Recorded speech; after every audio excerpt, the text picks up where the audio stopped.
instruments video series. In this lecture, we're going to be focusing on recognition and measurement of financial assets. Please remember to refer to the scope document on my CSA, and don't forget the scope that we identified in the previous lecture in terms of IAS 32 and IFRS 9. Okay, so what are our objectives for this lecture? You need to be able to, okay, so in the previous lecture, we identified a financial instrument as well as classified a financial instrument. In this lecture, we're going to focus on recognition and measurement of classes of financial instruments. We're going to focus on initial recognition of financial assets, initial measurement, subsequent measurement, as well as classification. So, an entity shall recognize a financial asset in its statement of financial position when and only when the entity becomes party to the contractual provisions of the instrument. So we're saying you can only recognize a financial instrument in your books when you've now actually signed the contract and you're now into part of that contract, right? And you're party to the contractual provisions of that contract. So maybe it's a loan, you've now issued the loan and you've signed the contract with the customer, and now you're expecting that you'll be receiving, let's say, your coupon payments from the customer as well as the principal. So you're now party to the contractual provisions of the instrument. So at that point, you can actually recognize your financial asset in your statement of financial position. Okay, so you're saying now I can recognize this financial asset. At what value are you going to recognize this financial asset?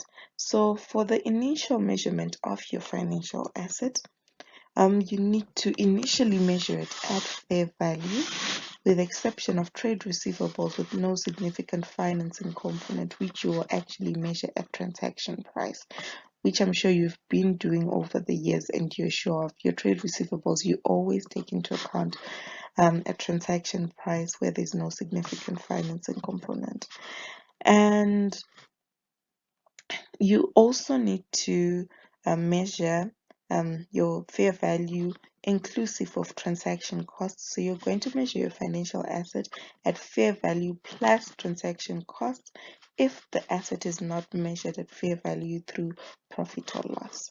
So when we actually get into our subsequent measurement, we're going to say subsequent measurement is based on the category in which a financial asset falls. So you've got three classes, which is your fair value through profit or loss, your fair value through other comprehensive income, and your amortized cost, which we will explain in detail further in this lecture. But the point that I'm trying to bring across is that at initial measurement, all financial instruments at fair value through profit or loss will be measured at fair value only, excluding transaction costs. But then all other financial instruments, so all other financial assets that are held at amortized cost or fair value through other comprehensive income, will be measured at fair value plus transaction cost. So you're basically saying you will be capitalizing your transaction cost to the value of your financial asset, and then where it's measured at where it's classified at fair value through P&L, you expense those transaction costs. So please take note of your treatment of transaction costs, because it's very important in measuring your financial instruments. So I want us to just calculate fair value. So we've got an example where we have a bank that grants a 1 million loan to company A. So in this case, the bank has the financial asset and company A has the financial liability. The loan is repayable in 2 years' time and bears annual interest of 7%.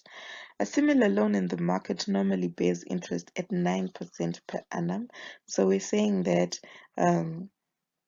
and the bank has offered a discounted a loan to company A, and we cannot use the value of 1 million. We actually need to come up with the market related value, which is your fair value. So to come up with our fair value, we need to use a market related interest. So in this case, the market related interest will be 9%, right? So on day one, we're saying initial measurement of this financial instrument. We're going to measure it at fair value. So we're going to say our 1 million is not our fair value because it's at an interest rate of 7%. So what's the fair value of our loan? So the fair value of our loan will take into account what we expect to pay into the future. So we need to compound this and say, okay, our future value is 1 million. Our payments are going to be 7% of the 1 million, the payments we're going to be receiving, which is your 70,000. And our market related interest in this case is not the 7%, but the 9%, which is a similar loan in the market. So we need to use the market value, which equates to our fair value, right? You then have a period of 2 years, so you can present value.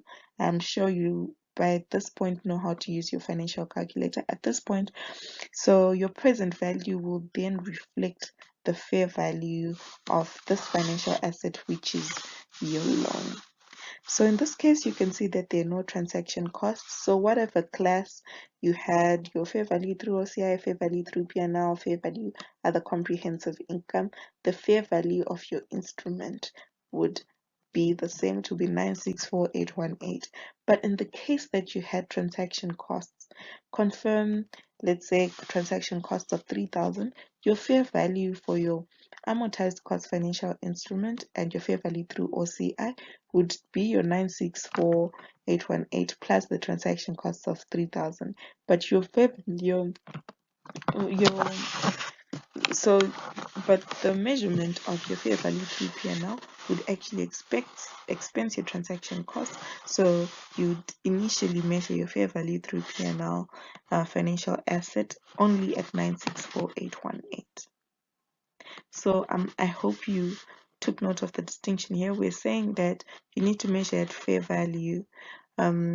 Initially, you need to measure your financial assets at fair value if they're held at fair value through profit or loss, and you need to measure them at fair value plus transaction costs if they're held under the amortized cost model or the fair value through OCI model. So at this point, don't worry about these models because I haven't explained to you how you come about or come to the conclusion that this is, let's say, a fair value through P&L financial asset, this is a fair value through OCI financial asset, or this is a fair value through other comprehensive income financial asset. We're going to get into that. Okay, so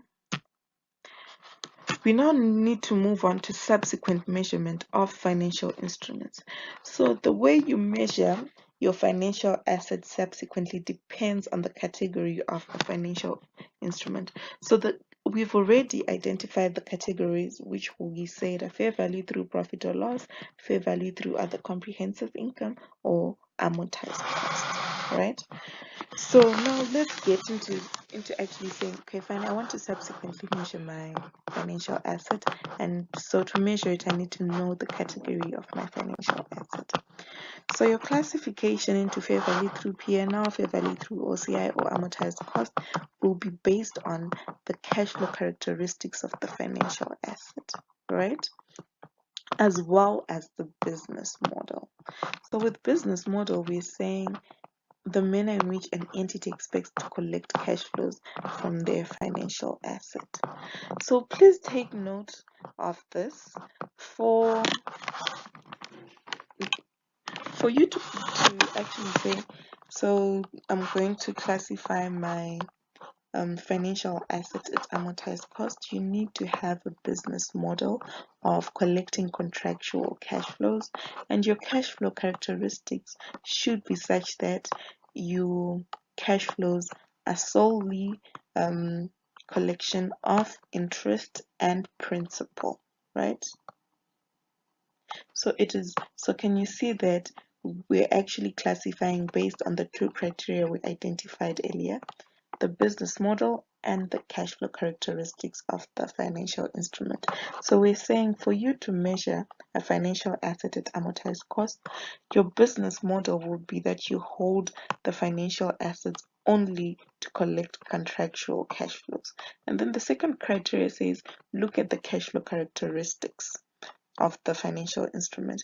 And we're saying to measure at amortized cost, the cash flows from the asset should only be payments of principal and interest. So examples of financial instruments that could be measured at amortized cost would be your debt, securities, your receivables, and your loans.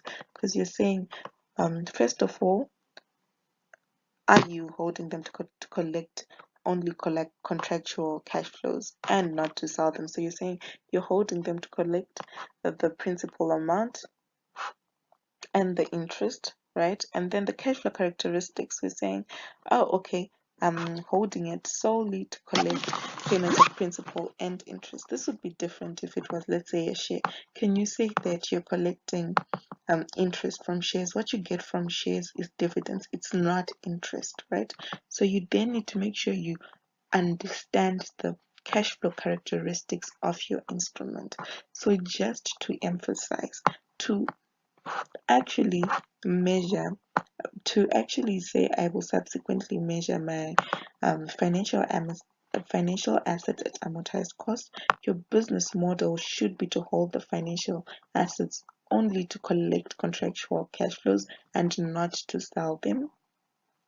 And also your cash flow characteristics, the cash flows from the asset should only be payments of principal and interest. That's why I was saying your shares could never be held at amortized cost, because you're not getting principal and interest at specified dates, but rather you're probably getting principal and dividends. All right.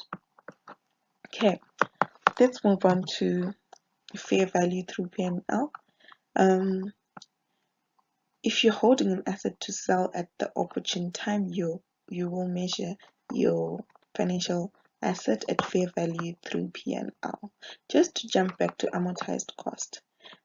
So your business model will say, I'm only holding to collect contractual cash flows and not to sell. If you then sell because maybe a cash need arose, does it change that your business model is to collect contractual cash flows only? No.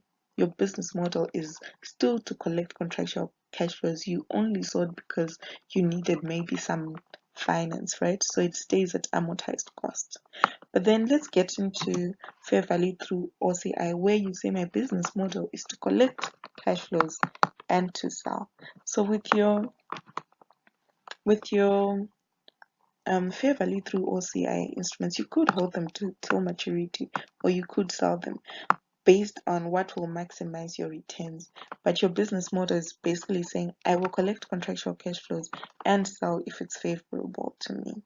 So I need you to be able to contrast this with amortized costs sales. We're saying you could have a business model to hold, right, and collect contractual cash flows, and then maybe something happens and you sell. But with your fair value through OCI, from day one, you're saying, I'm holding this financial instrument to collect contractual cash flows and sell if it's favorable to me. So in that case, you'd measure that financial asset at fair value through OCI.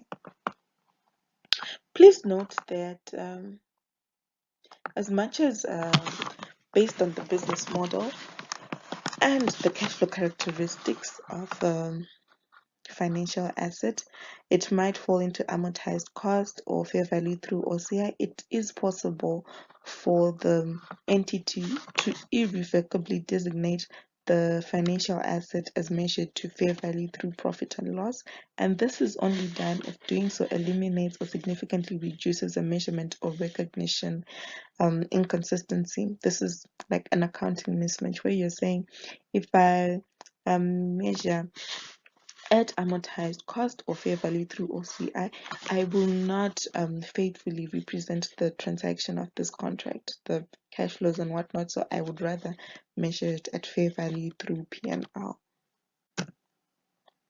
Okay, So guys, your subsequent measurement weighs heavily on the type of financial asset you're holding. Is your financial asset a debt instrument? So we were saying maybe you issued a loan. So we're not saying you have a debt per se, we're saying you're holding a debt instrument, right? You're saying I have issued a loan, so I have a financial asset in the form of a loan. So that's a debt instrument. Other debt instruments could be your debentures and your bonds. And then you're also looking at is my financial asset a derivative? Does it is its value attached to another underlying item? So I want you to go to the video lecture that will deal with derivatives. But if it's a derivative and if it's equity, confirm your cash flow characteristics will actually vary based on the instrument that you're holding. With debt, you're expecting interest and principal. With derivatives, you're expecting gains or losses. You're not per se expecting any interest, right? And then with your equity, you're saying maybe some dividends and whatnot. So this will greatly affect how you subsequently measure. Because remember, we need to go back to how you subsequently measure, and we say it's based on the business model and the cash flow characteristics. So your cash flow characteristics, for it to be at amortized cost, like we said earlier, it has to be solely principal and interest. So in this case, your derivative and your equity could never be at amortized cost. All right, and it could also never be at fair value through OCI based on that whole business model and cash flow characteristic thing. But then as we go forward, we'll discuss further. So with your debt instruments, your contractual rights to receive cash or financial asset, cash flows are generated through interest or principal, and if the instrument is sold. So in now classifying your debt instruments, you now need to say, how is management expecting to obtain cash flows from these assets? So with your debt instruments, confirm it could fall into all three classes. It could be an amortized cost financial asset, because you're saying maybe you're holding it solely to collect contractual cash flows, and then your contractual cash flows are in the form of interest and principal, so it actually meets the criteria to be actually classified as amortized cost. Or it could be fair value through OCI, because you could be saying I could hold it to collect contractual cash flows and interest, so contractual cash flows, that is your interest and principal, and sell it at an opportune time. So in this case, you're saying, oh, it could possibly be fair value through OCI, and if you're holding it for trading, it could then be your fair value through P&L. So your debt instruments could be classified at amortized cost, at fair value through P&L, or fair value through OCI subsequently, right? So if we're saying you subsequently measured fair value through OCI, we're saying going forward, you need to take into account any interest on the debt instruments, if any interest, any coupons received, and at the end of each reporting period, you also need to be fair valuing your debt instruments. So you need to be actually getting onto the market and saying, what is the market related interest? Let me discount my financial asset at that and get the fair value, and then you then need to measure any fair value gain or loss on your debt instruments that is measured at fair value through OCI at amortized cost.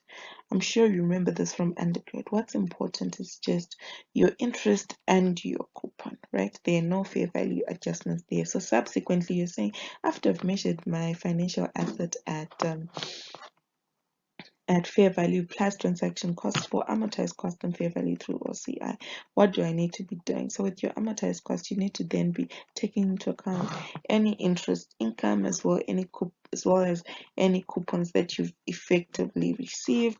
And we said you could also measure your debt instruments at fair value through P&L, which means you then need to take into account your interest, your coupon, as well as any fair value adjustments at year end. And we said you determine your fair value by going into the market and saying what are similar bonds on the market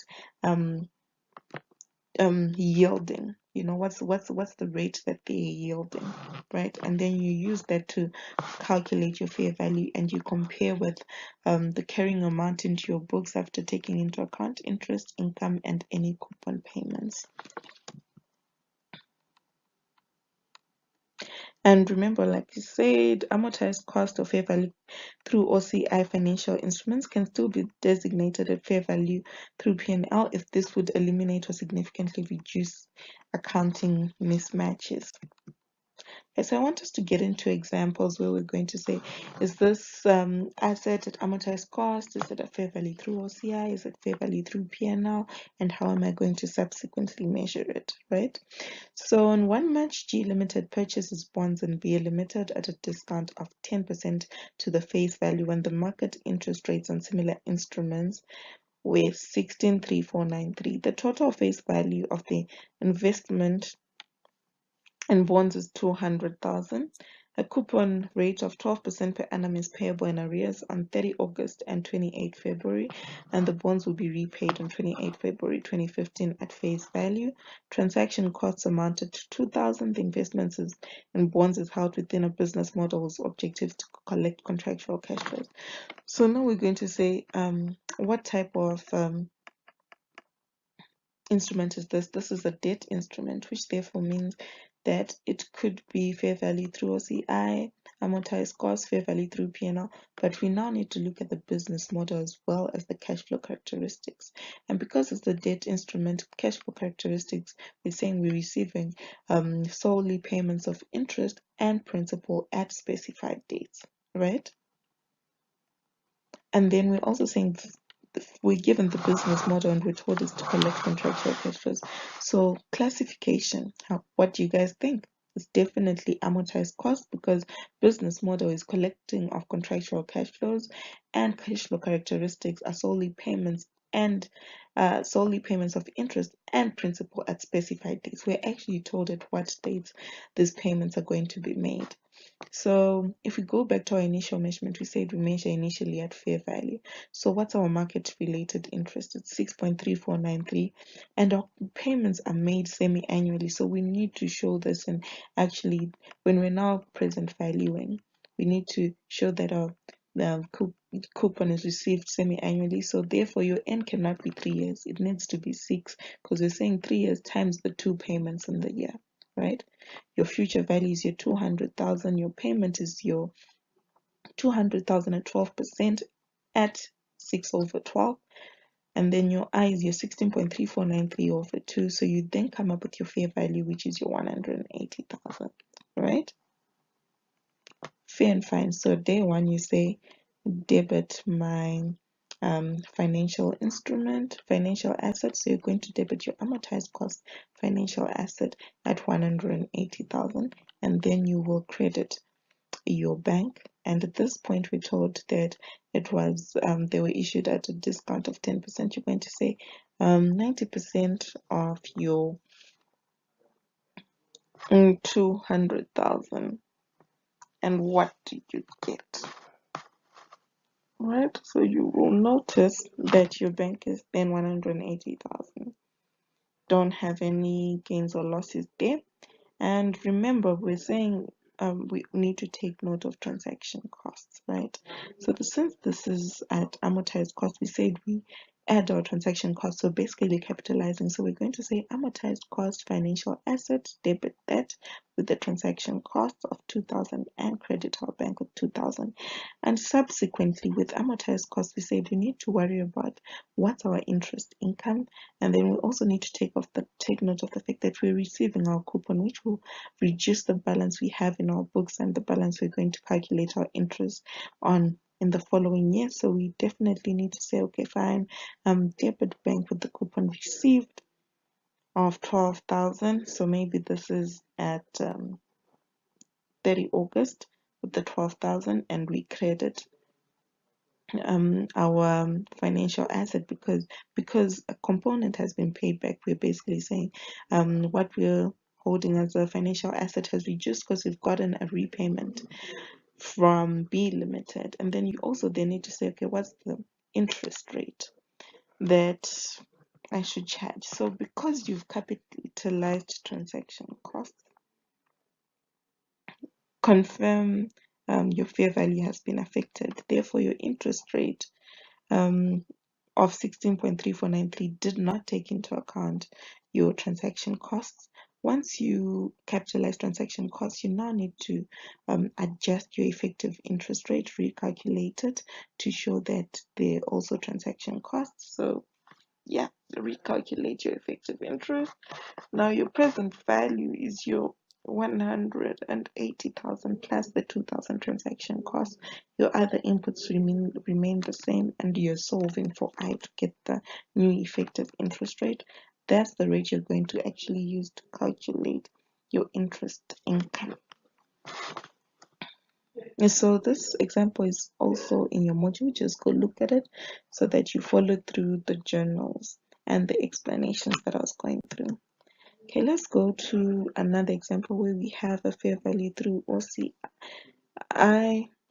In this case, everything else is the same. What's different is that our business model is to collect contractual cash flows, and when an opportunity arises, sell the bonds to reinvest in cash in to reinvest cash in other bonds with a higher return. So in this case, we're saying our business model is both to collect contractual cash flows of interest and principal at specified dates, and if an opportunity arises, sell. So this is definitely fair value through OCI. Subsequently, you need to take into account your interest income, your coupon, and because you will be measuring this at fair value at each reporting date, you need to get onto the market and say what is the market related interest rate for similar bonds, and at year end it will be 15%. So you then use that 15% to actually calculate the fair value of your bond, compare that to the carrying amount in your books, and raise a fair value adjustment. So we still have transaction costs here. Don't forget, where you have transaction costs, you have to recalculate your effective interest rate. Okay, so we said you could also have fair value through P&L. Financial assets. So in this case, we're told the business model is whose objective is speculative. So in this case, you're expecting its fair value in through P&L, and we're told the investment is neither classified as amortized cost or fair value through OCI, which means definitely fair value through P&L. So please note, you also need to be doing your fair value adjustments. Okay, so let's get into classifying equity instruments of another entity. Like we said earlier, your cash flows will be in the form of dividends, and any capital you receive when the investment is sold. So in this case, can you see it definitely fails amortized cost and fair value through OCI classification due to the characteristics of cash flows. We are saying that they're not solely payments of interest or principal. So the market price of the shares reflects fair value, which therefore means you will have the fair value of your financial instruments on day one. So classification, like we said, based on business model and cash flow characteristics, and because we said it fails cash flow characteristics of solely payments of interest and principal, we then have to it then fails fair value through OCI and amortized cost, right? Which therefore means it will be measured at fair value through profit or loss. But please take note that your standard actually gives you an option to measure it at other comprehensive income. So this is an election available at initial recognition, and so you're saying you can actually, the standard gives you an opportunity to say, I'm going to measure it at fair value through OCI, though it failed the cash flow characteristics test. But then this fair value through the comprehensive income classification cannot be applied if the equity instrument is held for trading. So we have an example here. On 1 January, company C purchases a 5% investment in G Limited for 100,000. Fair value of the 5% was 120,000. Transaction costs amounted to 1,000. So in this case, we're saying because it's an equity instrument, cash flow characteristics cannot be payment of solely principal and interest, because what we're getting is dividends and any value we get when we sell, right?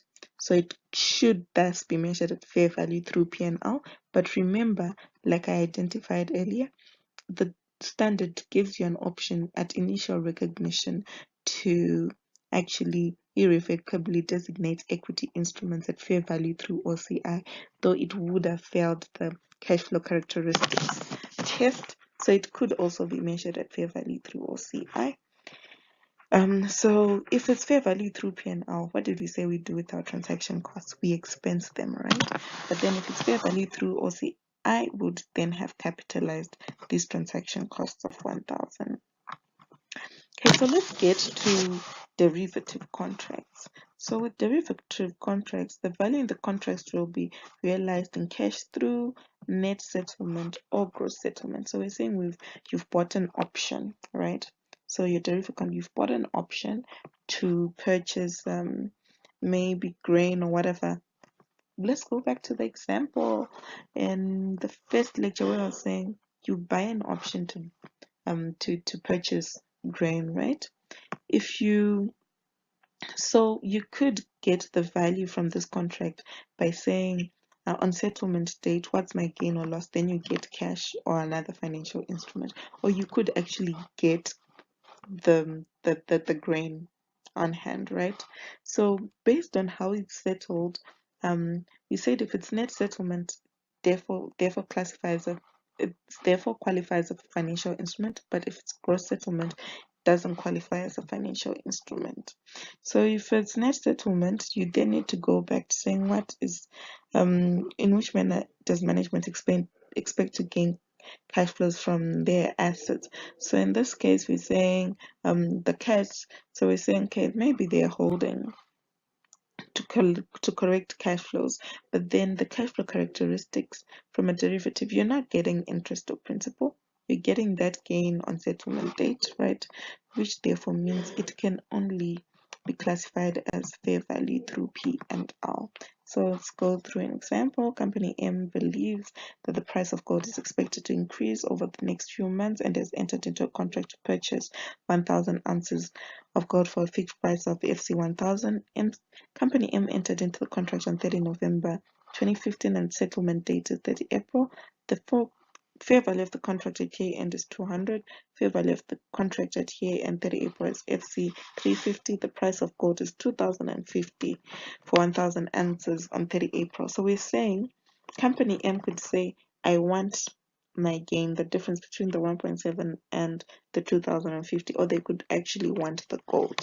So if they want the gain, that's net settlement, right? And it's a financial instrument that will be classified as fair value through P&L based on cash flow characteristics. It's not solely payment of interest and principal, so it fails both amortized costs and fair value through OCI. So it can only be fair value through P&L.